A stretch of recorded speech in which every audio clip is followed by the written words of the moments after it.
जिंदगी में सब कुछ हासिल करने की इच्छा किसकी नहीं होती? सबसे आगे रहने की इच्छा किसकी नहीं होती? पैसे कौन नहीं कमाना चाहता? नाम किसको अच्छा नहीं लगता? लेकिन आज मैं चाहता हूँ आपका नाम सबसे लास्ट में हो, उस लिस्ट में जिस लिस्ट का नाम है हार मानने वाले लोग। अगर आज मैं 100 बंदों को कहूँ कि कल से सुबह 4 बजे उठना है और वो 100 के 100 बंदे अभी एग्री भी हो जाएं, तो कल सुबह पता है क्या होगा? 100 में से सिर्फ 80 बंदे उठेंगे। परसों क्या होगा? 80 में से सिर्फ 50 लोग ही उठेंगे। तीसरे दिन क्या होगा? 50 में से सिर्फ 20 लोग ही उठेंगे। चौथे दिन 10 उठेंगे। पांचवें दिन 5 उठेंगे। छठे दिन 2 उठेंगे। लेकिन 100 में से जो आखिरी बंदा है, जो उस लिस्ट का 1% है, वो उस काम को नहीं छोड़ेगा। जो टारगेट उसने अपनी लाइफ में फिक्स किया है, चाहे उसको IAS बनना हो, उसको एक सिंगर बनना हो, एक्टर बनना हो, आर्मी ज्वाइन करना हो, डॉक्टर बनना हो, कुछ भी करना हो, वो बंदा उस हार मानने वाली लिस्ट में हमेशा सबसे लास्ट में रहता है। और यही सबसे बड़ा रीजन है कि जिसको दुनिया सबसे लास्ट में समझती है, वो सबसे लास्ट में नहीं होता, बल्कि दुनिया के 1% एक्सेप्शनल लोगों में होता है। और इसी वजह से उसको लाइफ में वो सब मिल जाता है जो उन 99% लोगों के पास नहीं होता। जिस टारगेट को पाने के लिए 99% लोग ख्वाब देखा करते हैं ना,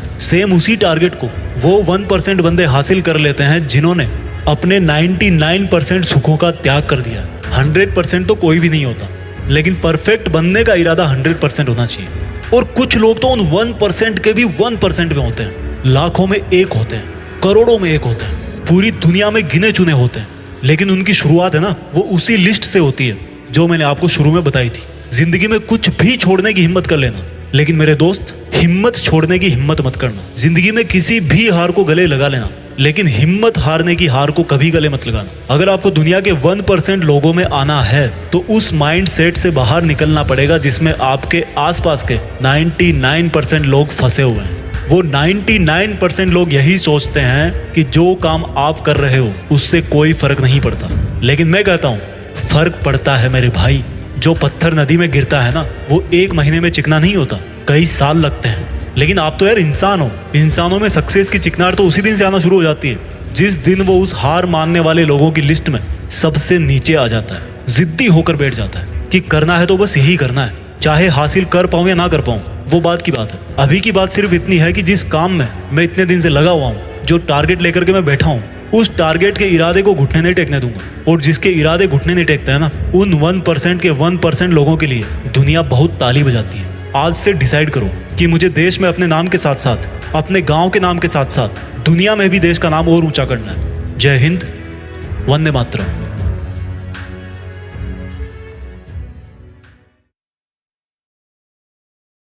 पढ़ाई करते टाइम फालतू के विचारों को दिमाग से बाहर निकालकर कैसे अपनी पढ़ाई में 100% कॉन्सेंट्रेट करें, ये पूरा का पूरा वीडियो इसी टॉपिक पे है। और चाहे आप कोई सी भी पढ़ाई कर रहे हो या कोई सा भी काम कर रहे हो जहां पर आपको दिमाग लगाने की जरूरत है, उस हर जगह पे ये वीडियो आपको कॉन्सेंट्रेट करवा के छोड़ेगा। विदाउट वेस्टिंग योर टाइम शुरू करते हैं मेन टॉपिक। बस कंडीशन एक ही है कि इस वीडियो को बहुत ही बारीकी से समझने की जरूरत है। इसमें ऐसी बहुत सारी बातें हैं जिनको आपको बारीकी से समझना है। तो मेरी आपसे रिक्वेस्ट है कि इस वीडियो को फॉरवर्ड भी ना करें, स्किप भी ना करें, और मेरा एक एक वर्ड लास्ट तक सुनते रहें। लाइक शेयर उतना जरूरी नहीं है मेरे लिए, बस आप अपने फायदे के लिए इसको लास्ट तक देखो। तो बात करते हैं कंसंट्रेशन की। कंसंट्रेशन क्या होता है? The ability to give all of your attention to something. आपका जितना थॉट प्रोसेस है उसको एक ही चीज पर पूरी तरह से लगा पाने की क्वालिटी, ये अपने को प्राप्त करना है ताकि हम पढ़ाई ठीक से कर सकें, अपना काम ठीक से कर सकें। लेकिन कैसे? जब भी आप कंसंट्रेट करना चाहते हो तो आपको कंसंट्रेशन का ये एक दूसरा भाई, जो कंसंट्रेशन का दुश्मन है, उसको भी साथ साथ में समझना पड़ेगा, और उसका नाम है डिस्ट्रैक्शन। ध्यान से सुनना मेरी बातों को। जब आप अपनी थॉट प्रोसेस में आपके सारे डिस्ट्रैक्शंस निकाल दोगे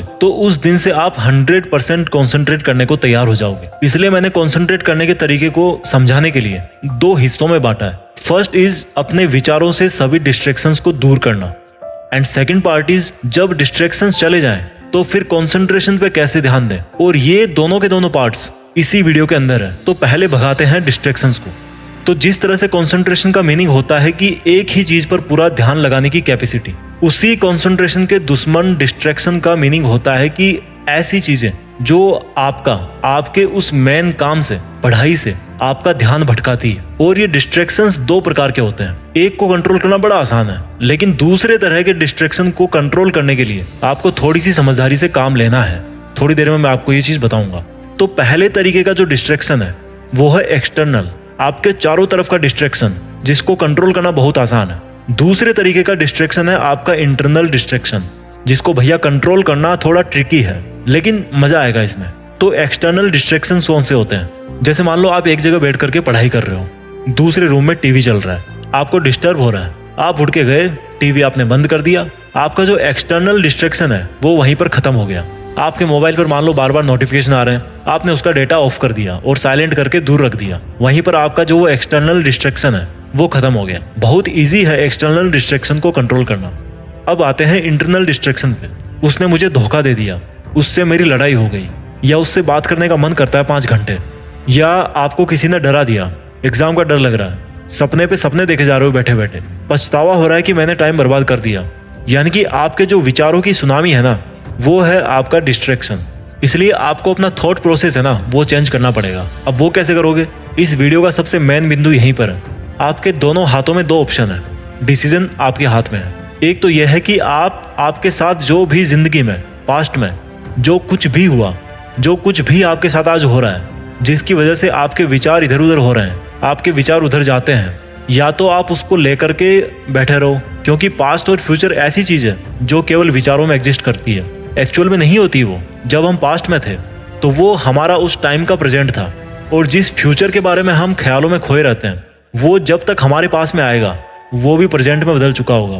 तो अगर आपको पास्ट और फ्यूचर में पेंडुलम की तरह ऑसिलेशन करते रहना है तो वो आप कर सकते हो। इस साल, अगले साल, 5 साल, 10 साल, पूरी जिंदगी भर आप दुनिया को ब्लेम करते रहो, लफड़े पालते रहो, दूसरों के बारे में सोचते रहो, आपकी मर्जी है।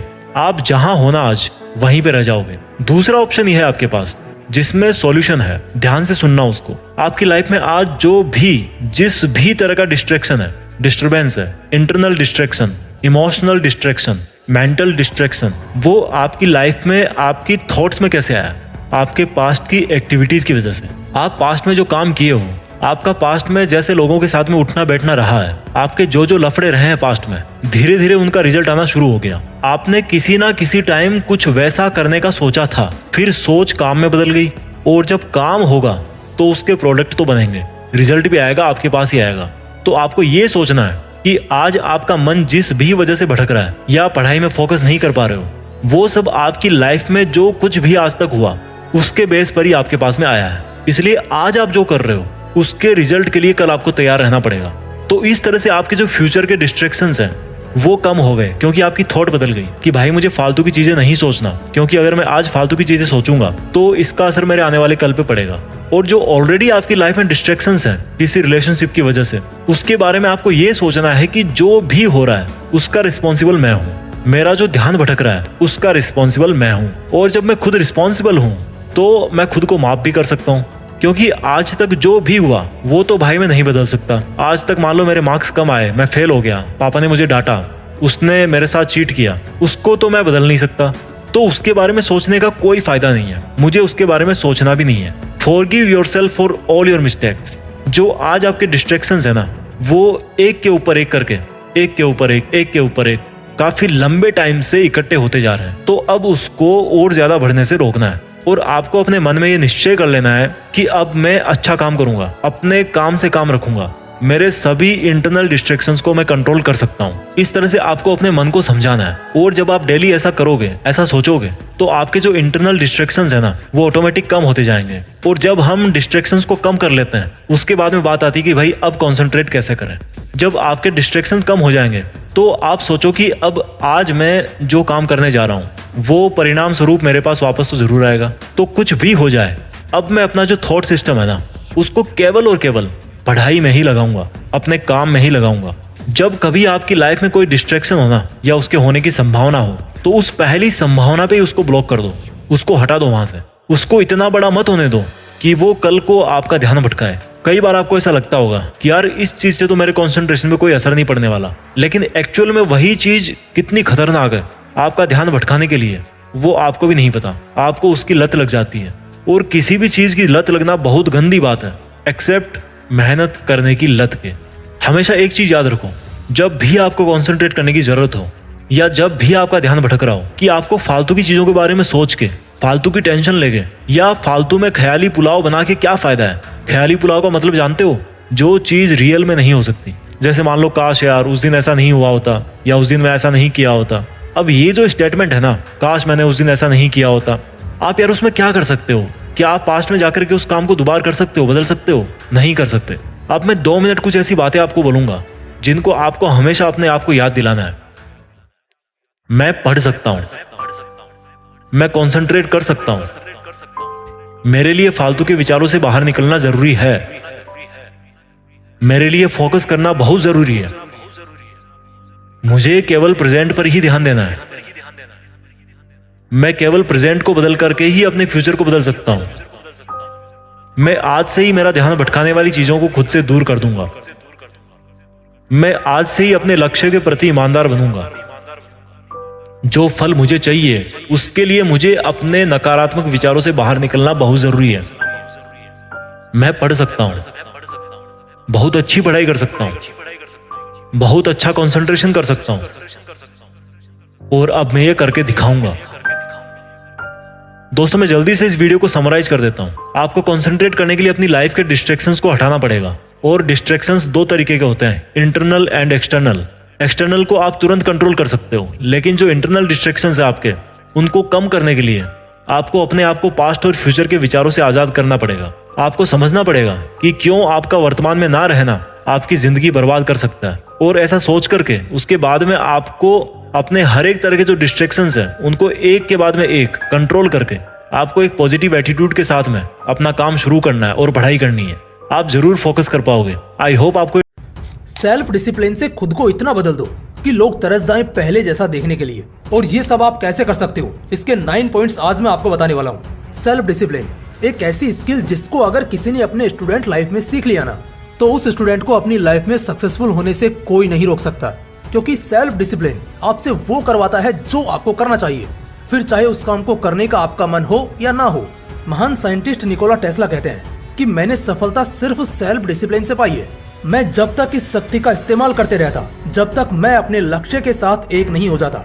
तो इसलिए स्टूडेंट लाइफ में सेल्फ डिसिप्लिन का होना बहुत जरूरी है। क्योंकि आजकल के स्टूडेंट की यह सबसे बड़ी प्रॉब्लम बनती जा रही है कि जो काम उनको करना चाहिए, जो काम उनके लिए जरूरी है, वह उस काम को करते ही नहीं है और उसकी बजाय बेफालतू के कामों को करने में लग जाते हैं जो उनके लिए किसी भी काम के नहीं है।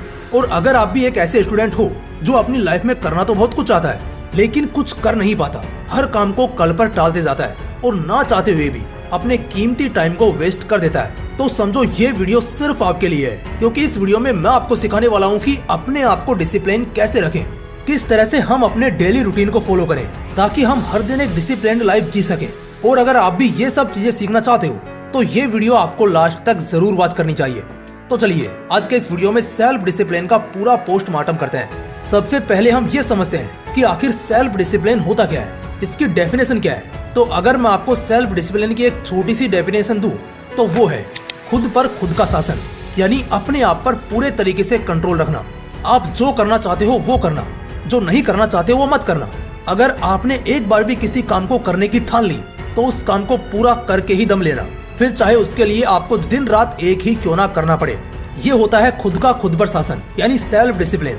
अब हम ये तो जान चुके हैं कि आखिर सेल्फ डिसिप्लिन कहते किसको है। अब हम ये जानते हैं कि सेल्फ डिसिप्लिन हमारे लिए क्यों जरूरी है और यह किस तरह से आपकी लाइफ को चेंज कर सकता है। देखो, सेल्फ डिसिप्लिन एक तरह की स्किल है जो आपको डेवलप करनी होती है। यह आपको विरासत में नहीं मिल सकती। अगर आप अपनी लाइफ में एक सक्सेसफुल इंसान बनना चाहते हो तो इसको तो आपको सीखना ही पड़ेगा। सेल्फ डिसिप्लिन के अंदर वो ताकत है कि भले ही आप एक नंबर के आलसी और आवारा इंसान हो, लेकिन अगर आपने सेल्फ डिसिप्लिन को अपने अंदर डेवलप कर लिया तो मैं गारंटी दे सकता हूँ कि आप लाइफ में एक सक्सेसफुल इंसान बन जाओगे। क्योंकि सेल्फ डिसिप्लिन किसी भी इंसान को बदलने की क्षमता रखता है। द मिलियनेयर्स नेक्स्ट डोर के लेखक थॉमस जे स्टैनली ने 25 सालों तक 500 से भी ज्यादा मिलियनेयर्स के इंटरव्यूज लिए और 10,000 से भी ज्यादा सर्वे किए। तब एक खास बात निकलकर सामने आई कि 80% मिलियनेयर्स ने यह कहा था कि उनके पास बेटर एजुकेशन नहीं थी और ना ही वो बहुत ज्यादा इंटेलिजेंट थे, लेकिन उन सब के अंदर एक चीज खास थी कि वो हमेशा दूसरों से ज्यादा हार्ड वर्क और डिसिप्लिन रहने के लिए तैयार रहते थे। और शायद यही कारण है कि आज वो कामयाब है।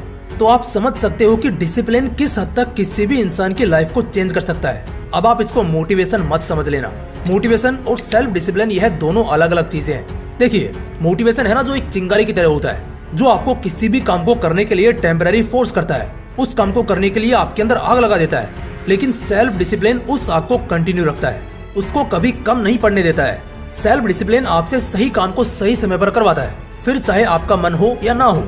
अगर आप अपने फील्ड में मास्टर बनना चाहते हो, अपनी फील्ड के बेताज बादशाह बनना चाहते हो, तो आपके अंदर सेल्फ डिसिप्लिन होना बहुत जरूरी है। तभी आप यह सब कर पाओगे, क्योंकि आपके अंदर का डिसिप्लिन ही यह डिसाइड करता है कि आप अपने गोल को कब और कितने टाइम में अचीव करने वाले हो। तो अब तक की इस वीडियो में हमने यह अच्छे से जान लिया है कि सेल्फ डिसिप्लिन क्या होता है और यह हमारे लिए कितना जरूरी है और लोग किस तरह से अपने लाइफ में सेल्फ डिसिप्लिन को डेवलप करके कामयाब हो रहे हैं। लेकिन अब सवाल ये आता है कि अगर सेल्फ डिसिप्लिन इतना ही जरूरी है तो हम अपने अंदर सेल्फ डिसिप्लिन को कैसे बिल्ड करें। चलिए इसको जानते हैं। How to build self discipline. अगर आप अपनी लाइफ में सेल्फ डिसिप्लिन को लाना चाहते हैं तो अब जो पॉइंट्स मैं आपको बताने वाला हूँ उनमें से एक को भी मिस मत करना। Number 1, take a healthy and strict diet. अगर आप अपनी लाइफ में सेल्फ डिसिप्लिन लाना चाहते हो, खुद को कंट्रोल करना चाहते हो, तो आपको सही समय पर एक हेल्दी डाइट लेनी चाहिए। अब आप सोच रहे होंगे कि भाई डिसिप्लिन का डाइट से क्या कनेक्शन है। तो मेरे दोस्त, डिसिप्लिन का डाइट से बहुत गहरा संबंध है। चलो इसको एक एग्जांपल से समझाता हूँ। एक बार कोलंबिया यूनिवर्सिटी के रिसर्चर्स ने एक अमेजिंग एक्सपेरिमेंट किया। उन्होंने पिछले 10 सालों की केस फाइल को निकाला और अपराधियों को जज के सामने पेश किया और उन्होंने जज के सामने अपराधियों को पेश करने का टाइम नोट किया और उन्होंने पाया कि जब लंच से पहले अपराधी को जज के सामने पेश किया जाता है तो उसके सिर्फ 10% चांसेस होते हैं कि जज साहब उसको जमानत दे, और जब किसी अपराधी को लंच के बाद जज के सामने पेश किया जाता है तो उसके 65% चांसेस होते हैं कि जज साहब उसको जमानत देंगे। अब आप सोच रहे होंगे कि आखिर ऐसा क्यों होता है। ये होता है डाइट के कारण, क्योंकि जब जज साहब लंच के पहले किसी अपराधी का केस सुनते हैं तो जमानत इसलिए नहीं देते हैं क्योंकि जब किसी अपराधी को जमानत देते हैं तो उनको यह सोचना पड़ता है कि यह अपराधी कहीं दोबारा से कुछ गलत काम ना कर दे, यानी उनको मेंटल थिंकिंग पर एनर्जी खर्च करनी होती है और लंच से पहले उनके बॉडी में ग्लूकोज का लेवल कम होता है, इसलिए वह अपनी एनर्जी को यह सोचने में खर्च नहीं करते और उसकी जमानत को अगली सुनवाई पर टाल देते हैं। इसके अपोजिट, जब जज साहब लंच के बाद सुनवाई करते हैं तो उनके बॉडी में ग्लूकोज का लेवल हाई होता है। इस कारण वो अच्छे से सोच पाते हैं कि इसको जमानत देनी चाहिए या नहीं, और यही कारण है कि लंच के बाद अपराधी की जमानत मिलने के चांसेस हाई होते हैं। इसलिए आपको भी सही समय पर एक अच्छी और हेल्दी डाइट लेनी चाहिए ताकि आपके बॉडी में एनर्जी रहे, और जब आपकी बॉडी में एनर्जी रहेगी तभी आप सेल्फ डिसिप्लिन को अच्छे से फॉलो कर पाओगे। Number 2, wake up early. जब भी हम सुबह जल्दी उठते हैं तो हम एनर्जी से भरे होते हैं। सुबह हमारे अंदर इतनी ज्यादा एनर्जी होती है कि हम किसी भी कठिन से कठिन काम को बहुत ही कम समय में और आसानी से कर सकते हैं, और कई रिसर्च यह प्रूव भी कर चुके हैं कि जो इंसान सुबह जल्दी उठता है वो अन्य लोगों की तुलना में ज्यादा प्रोडक्टिव, ज्यादा एनर्जेटिक और ज्यादा कॉन्फिडेंट नजर आता है। जब आप सुबह जल्दी उठते हो तो आप पॉजिटिव फील करते हो। आपको ऐसा महसूस होता है कि यार आज तो कुछ अलग ही किया है। कई बार आपने नोटिस किया होगा कि जब आप सुबह देरी से उठते हैं तो सुबह उठते ही आपका मूड खराब हो जाता है कि यार आज तो जल्दी उठ ही नहीं पाए। सबसे पहले तो आपको यही पछतावा होता है, और जब दिन की शुरुआत ही एक बड़े से पछतावे के साथ होती है तो वो दिन अच्छा कैसे जा सकता है। और इसके अपोजिट, जब आप सुबह जल्दी उठते हो तो आपको ऐसा फील होता है कि आप एक डिसिप्लिन्ड पर्सन हो, क्योंकि सुबह जल्दी उठना सक्सेसफुल और डिसिप्लिन्ड लोगों की निशानियां होती हैं। और अगर आप भी एक डिसिप्लिन्ड पर्सन बनना चाहते हो तो आपको भी सुबह जल्दी उठना होगा। Number 3, exercise. सुबह जल्दी उठने के बाद जो आपको दूसरा काम करना है वो है एक्सरसाइज। एक्सरसाइज करने से हमारे अंदर कॉन्फिडेंस आता है। हम अपने आप को फिजिकली एंड मेंटली फिट मानने लगते हैं, जो कि एक डिसिप्लिन्ड इंसान बनने के लिए बहुत जरूरी है। एक्सरसाइज करने से आप और दिन के बजाय ज्यादा एक्टिव और प्रोडक्टिव नजर आते हो। इस कारण आप अपने हर काम को सही समय पर कर पाते हो, और यही छोटी छोटी आदतें आपको एक डिसिप्लिन्ड लाइफ को अचीव करने में आपकी मदद करती हैं। एक्सरसाइज करने से आप फिजिकली तो फिट बनोगे ही, लेकिन इसके साथ साथ आप मेंटली भी स्ट्रॉन्ग बनोगे, क्योंकि बॉडी का कनेक्शन ब्रेन से भी है। इसलिए आपको एक्सरसाइज भी जरूर करनी चाहिए। Number 4, stop procrastination. जब हम हर काम को कल पर टालते हैं तो इससे हमारा कॉन्फिडेंस गिरता है। हम अपने आप को कमजोर समझने लगते हैं। किसी काम को नहीं करना उससे भी ज्यादा खतरनाक है उस काम को कल पर टालते जाना, जो कि एक बहुत बड़ी प्रॉब्लम है। प्रोकास्टिनेशन से हम अपने काम को सही समय पर नहीं कर पाते हैं, जिसके कारण डिसिप्लिन जैसा शब्द तो हमारी लाइफ से गायब ही हो जाता है। क्योंकि जो बंदा हर काम को कल पर टाल रहा है, आप सोचो वह डिसिप्लिन्ड पर्सन कैसे हो सकता है। तो आज और अभी से हर काम को कल पर टालना बंद करो और एक डिसिप्लिन्ड पर्सन बनने की ओर आगे कदम बढ़ाओ, क्योंकि जब तक आप कदम ही नहीं उठाओगे तो अपनी सक्सेस के करीब कैसे पहुंच जाओगे। Number 5, make a simple daily routine. आजकल के स्टूडेंट की यह सबसे बड़ी प्रॉब्लम है कि वो हर दिन डेली रूटीन तो बनाते हैं, लेकिन जोश में आकर बहुत ज्यादा टफ और हैवी बना लेते हैं, जिसके कारण वो उसको कभी पूरा ही नहीं कर पाते हैं। और जो इंसान अपने डेली रूटीन को फॉलो नहीं कर पाता है, वो इंसान भला अपनी लाइफ में क्या अचीव कर पाएगा। इस तरह की बातें सोचकर वह डिप्रेस्ड भी होते रहते हैं कि यार मुझसे तो अपना डेली रूटीन भी फॉलो नहीं होता है। तो इस पछतावे से बचने का एक सीधा सा तरीका है, make a simple daily routine. शुरुआत में आपको एक सीधा सा और सिंपल डेली रूटीन बनाना चाहिए, और जब आपकी इस रूटीन पर पकड़ बन जाए तो इसके बाद आप अपने अकॉर्डिंग डेली रूटीन को सेट कर सकते हो। सिंपल डेली रूटीन बनाने का फायदा ये होता है कि जब आप उसे हर दिन कंप्लीट कर लेते हो तो आपके अंदर जोश आता है कि यार आज मुझे और ज्यादा काम करना है। इससे आपके अंदर कॉन्फिडेंस आता है जो कि आपके अंदर सेल्फ डिसिप्लिन को डेवलप करने के लिए बहुत जरूरी है। Number 6, be positive. हमेशा पॉजिटिव सोचो, जो हुआ अच्छा हुआ। जैसे अगर आज आपने डिसिप्लिन को तोड़ दिया तो यह सोचो कि यार मैं उन लोगों से तो अच्छा हूँ जो सेल्फ डिसिप्लिन के बारे में जानते ही नहीं है, जबकि मैं तो इसको फॉलो भी कर रहा हूँ। लेकिन इसका मतलब ये नहीं है कि आप जानबूझकर गलत काम करो और बाद में कहो कि सब कुछ अच्छा ही हो रहा है। देखो, फंडा ये है कि आप नेगेटिविटी के साथ प्रॉब्लम को सॉल्व नहीं कर सकते हो। इसलिए अच्छा ये है कि हम पॉजिटिविटी का सहारा लें कि अगर आज डिसिप्लिन को फॉलो नहीं कर पाए तो क्या हुआ, कल कर लेंगे, कुछ इस तरह से। Number 7, repetition. जब हम किसी चीज को बार बार करते हैं तो धीरे धीरे वह डिसिप्लिन में कन्वर्ट हो जाती है। 19वीं शताब्दी की बात है। हेनरी स्टैनली ने जब कांगो रिवर एक्सप्लोर किया था तो उन्हें उस टाइम सबसे डिसिप्लिन इंसान माना जाता था। इन्होंने अपनी जर्नी स्टार्ट की 214 लोगों के साथ और अंत में आते आते सिर्फ 119 लोग ही बचे। पूरे 999 दिन देने के बाद उन्होंने पूरी प्लानिंग कर ली थी, पूरा मैप रेडी कर लिया था कि कब क्या और कैसे करना है। और जब एक इंटरव्यू में इनसे पूछा गया कि तुम्हारे लगातार इतने दिन तक डिसिप्लिन रहने का राज क्या है, क्योंकि जंगल में डिसिप्लिन रहना बहुत मुश्किल होता है, तो इन्होंने जवाब दिया कि मैं हर सुबह उठकर अपनी दाढ़ी को सेव करता था। यानी उनके पास एक ऐसा काम था जो कि इन्होंने हर हाल में हर दिन किया। और जब ये और किसी काम को नहीं कर पाते थे तो इन्हें ऐसा लगता था कि यार यह काम नहीं कर पाया तो क्या हुआ, मेरा एक काम तो ऐसा है जिसको मैं हर दिन पूरे डिसिप्लिन के साथ करता हूँ। और इससे उनके अंदर कॉन्फिडेंस आता था। तो इसलिए आपको भी अपना एक काम हर दिन ऐसा सेट करना है जो आपको हर हाल में पूरा करना है, फिर चाहे जो भी हालात हो, ताकि धीरे धीरे वो काम आपकी हैबिट में कन्वर्ट हो जाए। Number 8, punish yourself. Avadh Ojha sir ने एक कमाल की बात कही है कि जो इंसान खुद को पनिश करना सीख गया तो फिर दुनिया की ऐसी कोई ताकत नहीं है, ऐसा कोई इंसान नहीं है जो उसको पनिश कर सकता है। इसलिए आप जो भी गलत काम करते हो, अगर आप अपने डेली रूटीन को ब्रेक करते हो तो आपको अपने आप को पनिश करना होगा ताकि दोबारा आप वह गलती ना करें। एक रिसर्च में यह पाया गया है कि इस दुनिया के 95% लोग सिर्फ प्रेशर में आकर डिसिप्लिन रहते हैं, लेकिन वो खुद बिना प्रेशर के खुद को डिसिप्लिन रख ही नहीं पाते। लेकिन आपको खुद से डिसिप्लिन होना सीखना है बिना किसी प्रेशर के। Number 9, take responsibility. आप जो कर रहे हो, आपका जो भी काम है, अगर आप उसमें लगातार हार रहे हो तो उसकी जिम्मेदारी लेना सीखो कि अगर मैं हार रहा हूँ तो उसमें मेरी कुछ गलती है, शायद मैं अपने काम को सही तरीके से नहीं कर रहा हूँ। और आप अगर जीत रहे हो तो उसकी भी जिम्मेदारी लेना सीखो कि अगर मैं जीता हूँ तो मैं खुद के दम पर जीत रहा हूँ, मैंने अच्छे से मेहनत की, अपनी एक एक कमजोरी को खत्म किया, इस कारण आज मैं इस जीत के मुकाम पर पहुंचा हूँ। जब आप अपने काम की रेस्पॉन्सिबिलिटी खुद लेने लग जाते हो तो समझो आप एक डिसिप्लिन्ड पर्सन बन चुके हो। तो गाइज, ये थे वो 9 पॉइंट्स जिनको आप अपनी लाइफ में अप्लाई करके एक सेल्फ डिसिप्लिन्ड पर्सन बन सकते हो। सेल्फ डिसिप्लिन यह कोई चॉइस नहीं है, बल्कि आपको सेल्फ डिसिप्लिन रहना ही पड़ेगा अगर आप एक बेहतर जिंदगी जीना चाहते हो। तो पहले आप अपनी जिंदगी में डिसिप्लिन को सेट करते हो, फिर डिसिप्लिन आपकी जिंदगी सेट करता है। दोस्तों, उम्मीद करता हूँ कि हर बार की तरह इस बार भी आपको इस वीडियो से कुछ नया सीखने को मिला होगा। अगर आपको यह वीडियो पसंद आया तो वीडियो को लाइक करके अपना प्यार जरूर दिखाना। बाकी फिर मिलते हैं इसी तरह के एक और इंटरेस्टिंग वीडियो के साथ। तब तक के लिए जय हिंद, जय श्री कृष्ण।